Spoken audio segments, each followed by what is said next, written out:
तुमच्याच घरात बसलाय तो घातकी गुप्त शत्रू. मिथुन राशीचा हा भयानक आणि तितकाच अद्भुत खुलासा कदाचित तुमच्या पायाखालची जमीन सरकून टाकेल. होय, तुम्ही गेल्या अनेक वर्षापासून ज्या छुप्या त्रासाचा सामना करत आहात, ज्यांचे मूळ कोठे आहे आणि या जून 2026च्या शेवटच्या आठवड्यात तुमचे नशीब कसे पालटणार आहे. नमस्कार मित्रांनो, आजचा हा व्हिडिओ केवळ एक सामान्य राशी भविष्य नाही. आज मी तुमच्यासमोर एका अशा सत्याचा विळखा उलगडणार आहे ज्याची कल्पनाही कदाचित तुम्ही कधी केली नसेल.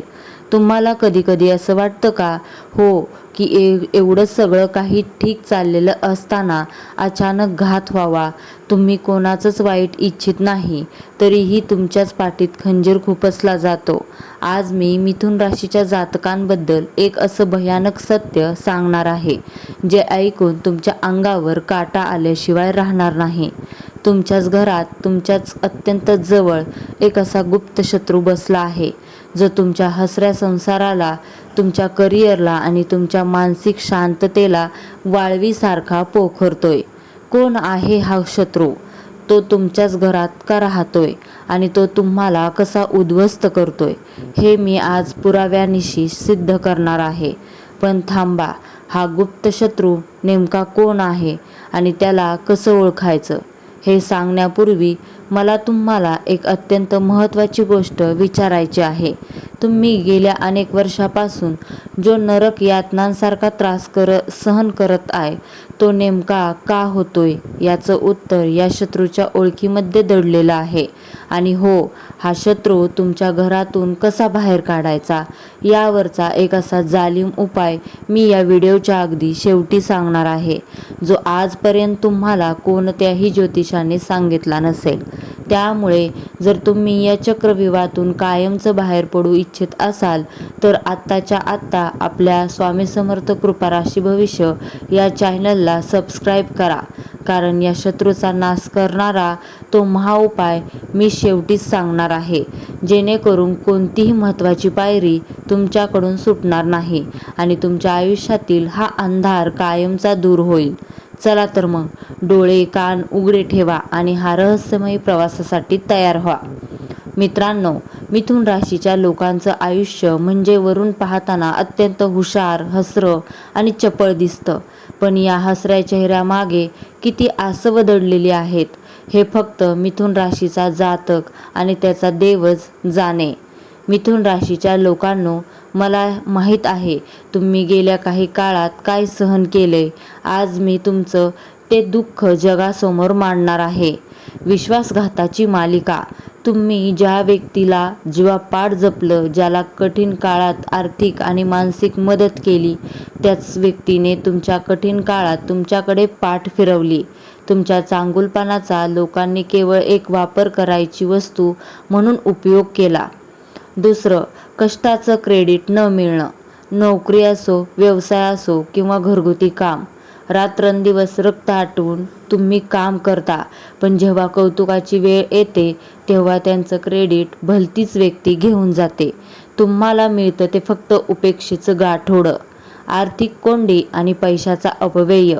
पैसा येतो पण तो कुठे जातो याचा हिशोब लागत नाही.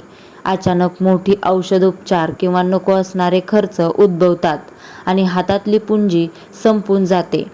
तुम्ही कमवता भरपूर, पण बचतीच्या नावावर शेवटी शून्य उरतो.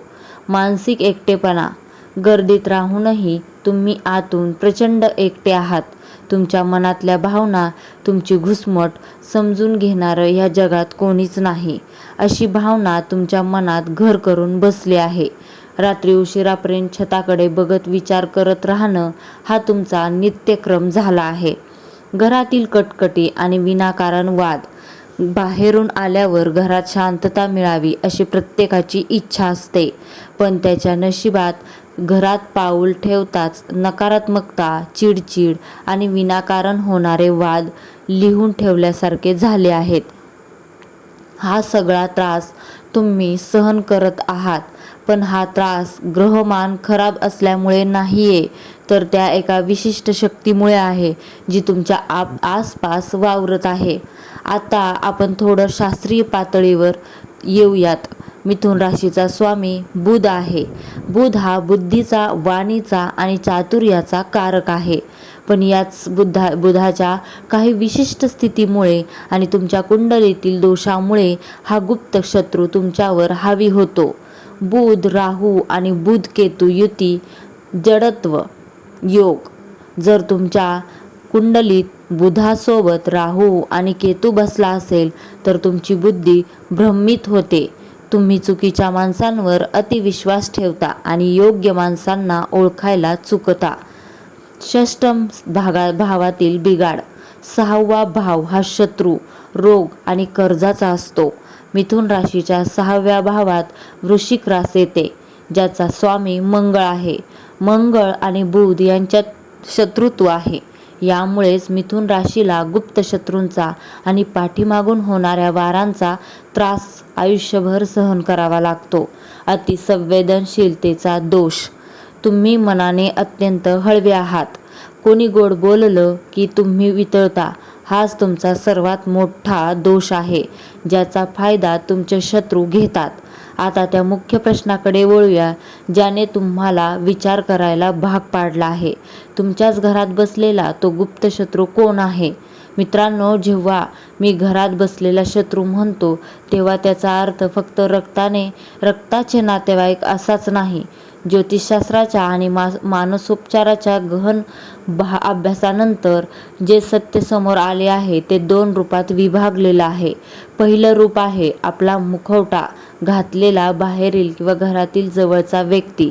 हा असा व्यक्ती आहे जो तुमच्याच ताटात जेवतो आणि तुमच्याच ताटाला छिद्र पाडतो. हा तुमच्या कुटुंबातील एखादा सदस्य असू शकतो किंवा घरात सतत येणारा जाणारा एखादा नातेवाईक किंवा मित्र असू शकतो. हा व्यक्ती तुमच्यासमोर तुमची इतकी स्तुती करेल की तुम्हाला वाटेल याच्यासारखा हितचिंतक जगात कोणी नाही. पण तुमच्या पाठीमागे हाच व्यक्ती तुमच्या प्रगतीवर जळत असतो. तुमची गुपिते, तुमचे आर्थिक व्यवहार यांवर याची बारीक नजर असते. हा तुमच्या घरात नकारात्मक ऊर्जा किंवा नजरदोष घेऊन येतो. दुसरं रूप, तुमच्या घरात दडलेला सर्वात मोठा गुप्त शत्रू. आता मी जे सांगणार आहे ते जगातील कोणत्याही ज्योतिषाने तुम्हाला सांगितलं नसेल. मिथुन राशीचा सर्वात मोठा गुप्त शत्रू त्यांच्या स्वतःच्याच घरात म्हणजेच त्यांच्या स्वतःच्या शरीरात आणि मनात दडलेला आहे.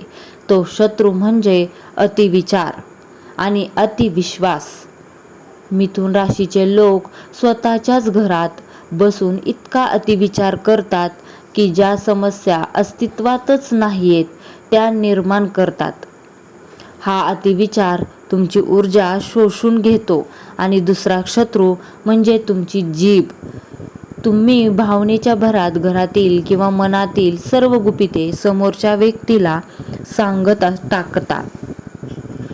तुमच्या घरातच तुमची माहिती बाहेर जाते, कारण तुम्ही स्वतःच ती शत्रूला पुरवता.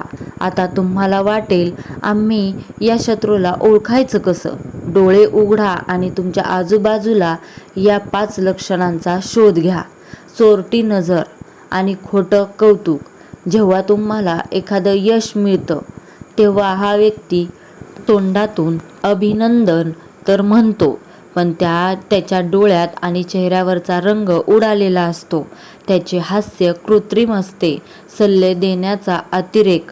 हा व्यक्ती तुम्हाला नेहमी असे सल्ले देईल ज्यामुळे तुमचा फायदा कमी आणि नुकसान जास्त होईल. अरे, आत्ता कशाला इन्व्हेस्ट करतोय, नंतर बघू असे म्हणून तो तुमची प्रगती थांबवण्याचा प्रयत्न करतो. घरातील अचानक बदलणारी ऊर्जा. हा विशिष्ट व्यक्ती जेव्हा तुमच्या घरातून जातो तेव्हा त्यानंतर घरातील वातावरण अचानक खराब होतं. पती पत्नीत कटकटी होतात, मुलांची तब्येत बिघडते किंवा एखादी वस्तू अचानक खराब होते. माहिती काढण्याची सवय. हा व्यक्ती स्वतःबद्दल कधीच काही सांगत नाही, पण तुमच्या घरात काय शिजतंय, तुमच्याकडे किती पैसे आहेत, नवीन काय खरेदी करणार आहात याची अगदी खोदून माहिती घेईल. दुसऱ्यांच्या पाठीमागे निंदा करणे. जो व्यक्ती तुमच्यासमोर इतरांचे कान भरतो तो 100% इतरांसमोर तुमचेही कान भरत असणार. हा निसर्गाचा नियम आहे. असा व्यक्तीच तुमचा खरा गुप्त शत्रू आहे. पण मित्रांनो, निराश होऊ नका, कारण अंधार जितका दाट असतो पहाट तितकीच जवळ असते. आता मी तुम्हाला ती आनंदाची बातमी देणार आहे, ज्याची तुम्ही चातकासारखी वाट पाहत आहात. जून 2026चा शेवटचा आठवडा म्हणजे 23 जून ते 30 जून 2026 तुमच्या आयुष्यात एक अभूतपूर्व चमत्कार घेऊन येत आहे. या काळात ग्रहांची अशी काही महायुती होत आहे जी मिथुन राशीच्या जीवनातील सर्व अडथळे पार करून टाकणार आहे. बुध स्वतःच्याच राशीत अत्यंत बलवान स्थितीत असणार आहे आणि गुरूची शुभ दृष्टी तुमच्या राशीवर पडणार आहे. चांगल्या गोष्टी कोणत्या घडणार आहेत? गुप्तशत्रूंचा स्वयंचलित पर्दाफाश. या शेवटच्या आठवड्यात निसर्ग स्वतः तुम्हाला असा काही अनुभव आणून देईल ज्यामुळे तुमच्या घरातील आणि बाहेरील गुप्तशत्रूंचा मुखवटा गळून पडेल. त्यांचे खरे रूप तुमच्या समोर येईल आणि तुम्ही त्यांच्या जाळ्यातून मुक्त व्हाल. अडकलेला पैसा परत मिळणार. जर तुमचा पैसा कुठे अडकला असेल, कोणी कर्ज घेऊन परत केलं नसेल, तर या काळात तो पैसा अचानक परत मिळण्याचे मार्ग मोकळे होतील. करिअरमध्ये प्रचंड मोठी झेप. नोकरी करणाऱ्यांना अचानक पदोन्नती किंवा प्रमोशन, पगारवाढ मिळत असते. व्यवसायात एखादी अशी मोठी डील फायनल होईल ज्याची तुम्ही गेल्या 6 महिन्यापासून वाट पाहत होता. आरोग्यात सुधारणा. मानसिक तणाव अचानक गायब होईल. तुम्ही अत्यंत हलकं आणि उत्साही अनुभवशाल.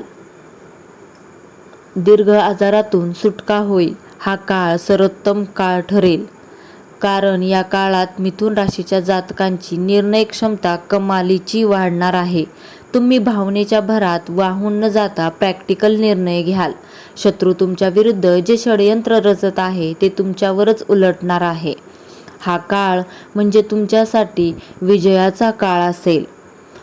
आता आपण आलो आहोत या व्हिडिओच्या सर्वात महत्त्वाच्या, म्हणजेच तुम्हाला सुरुवातीला सांगितलं होतं की व्हिडिओच्या शेवटी मी एक असा जालिम उपाय सांगेल जो शत्रूला तुमच्या आयुष्यातून कायमचा दूर करेल. जर तुम्ही चॅनलला अजूनही सबस्क्राईब केलं नसेल तर नक्की करा, कारण असे दुर्मिळ उपाय तुम्हाला कोठेच मिळणार नाहीत. तुमच्या घरातील नकारात्मकता आणि गुप्त शत्रूचा प्रभाव संपवण्यासाठी हे 3 उपाय जूनच्या शेवटच्या आठवड्यात आवर्जून करा. उपाय पहिला, भीमसेनी कापूर आणि लवंगाचा चमत्कार. घरातील ऊर्जेसाठी दररोज संध्याकाळी तांब्याच्या किंवा मातीच्या पात्रात 2 भीमसेनी कापूर आणि 3 अखंड लवंगा, ज्याला फूल असेल अशा, जाळा. त्याचा धूर संपूर्ण घरात, विशेषतः घराच्या कोपऱ्यात दाखवा. हा धूर घरातील त्या गुप्त शत्रूंच्या नकारात्मक ऊर्जेला आणि वाईट नजरेला जागेवरच भस्म करून टाकतो. उपाय क्रमांक 2, मोहरीच्या तेलाचा दिवा. शत्रुनाशासाठी शनिवारी रात्री 8 नंतर घराच्या मुख्य बाहेर पडताना डाव्या बाजूला मोहरीच्या तेलाचा एक मुखी दिवा लावा. त्या दिव्यात 2 काळे तीळ टाका. हा दिवा लावताना ओम शनेश्वराय नमः या मंत्राचा जप करा. यामुळे बाहेरील कोणतीही वाईट शक्ती किंवा शत्रूची नजर तुमच्या घरात प्रवेश करू शकत नाही. उपाय क्रमांक 3, मौन हेच सर्वात मोठं शस्त्र. मिथुन राशीसाठी विशेष सल्ला. हा तुमच्या स्वभावावर काय करायचा उपाय आहे. आजपासूनच संकल्प करा की तुमच्या घरातील आर्थिक बाबी, तुमचे आगामी बेत आणि तुमच्या कमजोरी कधीही कोणत्याही तिसऱ्या व्यक्तीला सांगायच्या नाहीत. जोपर्यंत काम पूर्ण होत नाही तोपर्यंत त्याचा गवगवा करू नका. शत्रूला माहितीच मिळाली नाही तर तो वार कुठे करणार. म्हणूनच मौनच त्या शत्रूला वेड करून सोडेल. मिथुन राशीच्या लोकांनो, काळ बदलतोय. जूनचा शेवटचा आठवडा तुमच्यावर पैशाचा आणि सुखाचा वर्षाव करण्यासाठी सज्ज आहे. फक्त स्वतःवर विश्वास ठेवा. घरातल्या आणि मनातल्या शत्रूला ओळखा आणि ताठ मानेने पुढे चला. विजय तुमचाच आहे. तर मित्रांनो, कशी वाटली ही आजपर्यंत कोणीही न सांगितलेली मिथुन राशीची रहस्यमय कहाणी? तुमच्या आयुष्यातही असा अनुभव आला आहे का? मला कमेंट करून नक्की सांगा. व्हिडिओ आवडला असेल तर लाईक करा, तुमच्या मिथुन राशीच्या मित्रमैत्रिणींसोबत शेअर करा आणि हो, आपल्या स्वामी समर्थ राशी भविष्य या चॅनलला नक्की सबस्क्राईब करायला विसरू नका. श्री स्वामी समर्थ. जय जय स्वामी समर्थ. धन्यवाद. जय श्री कृष्ण.